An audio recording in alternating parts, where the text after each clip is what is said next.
বিষমুক্ত খাদ্য উৎপাদন ও বিপণন ব্যবস্থা দেখতে এবার বাংলাদেশ ঘুরে এলেন নদিয়ার কৃষি বিশেষজ্ঞরা।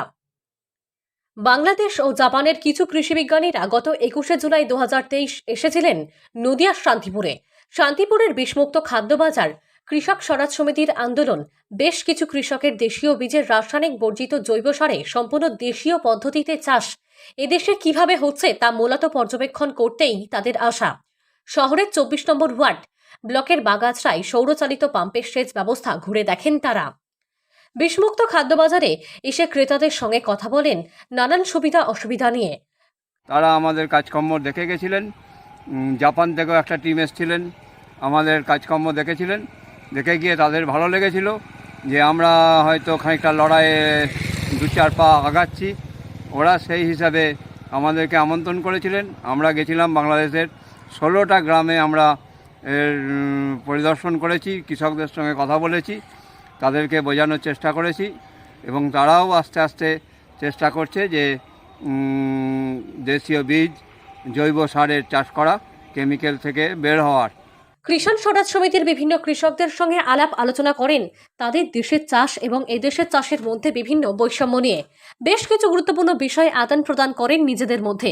সরকারি ভূমিকা এবং বিভিন্ন স্বেচ্ছাসেবী সংগঠনের সহযোগিতা নিয়েও আলাপচারিতা হয় নিজেদের মধ্যে। তাদের এই আমন্ত্রণে এবার নদিয়ার বেশ কিছু কৃষি বিশেষজ্ঞরা ঘুরে এলেন বাংলাদেশ থেকে। শান্তিপুর থেকে কৃষক স্বরাজ সমিতির প্রতিষ্ঠাতা শৈলেন চণ্ডী ফিরে এসে আমাদের জানালেন তার অভিজ্ঞতার কথা। তিনি বলেন, সারা বিশ্বজুড়ে আবহাওয়ার সঙ্গে ভৌগোলিক পরিস্থিতি পরিবর্তিত হচ্ছে, আর তার সঙ্গে খাপ খাইয়ে উঠতে না পারলে কৃষিতে অনাগ্রহ তৈরি হবে দীর্ঘদিনের চাষিদের। অন্যদিকে নতুন প্রজন্ম নানান রকম পেশায় যুক্ত হলেও কৃষিকাজে এগিয়ে আসবে না। অন্যদিকে সামান্য একটি অংশের মানুষজন কৃষিকাজের সঙ্গে যুক্ত, আর তার ফলেই সমগ্র সমাজ নির্ভরশীল খাদ্যের বিষয়ে।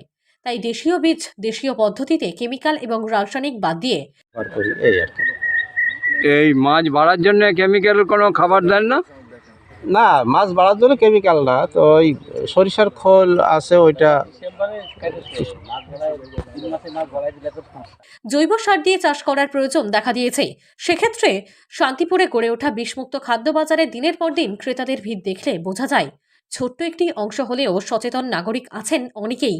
তবে এক্ষেত্রে কৃষকদের অনুপ্রাণিত করতে এবং ক্রেতাদের প্রয়োজন মাফিক ফসল উৎপাদন করতে সরকারি সহযোগিতা একান্ত প্রয়োজন। তবে দুই দেশের মধ্যে এই যোগাযোগের ফলে জাপানের একটি নতুন প্রজেক্ট কার্যকর হতে চলেছে খুব শীঘ্রই। তার ফলে কিছুটা হলেও জৈব চাষ প্রচার এবং প্রসার ঘটবে। তবে এক্ষেত্রে বিভিন্ন বেসরকারি সংস্থা সহ সরকারের সদর্থক ভূমিকা দরকার আরও। নদিয়া থেকে মৈনাক দেবনাথের রিপোর্ট, লোকাল 18 বাংলা।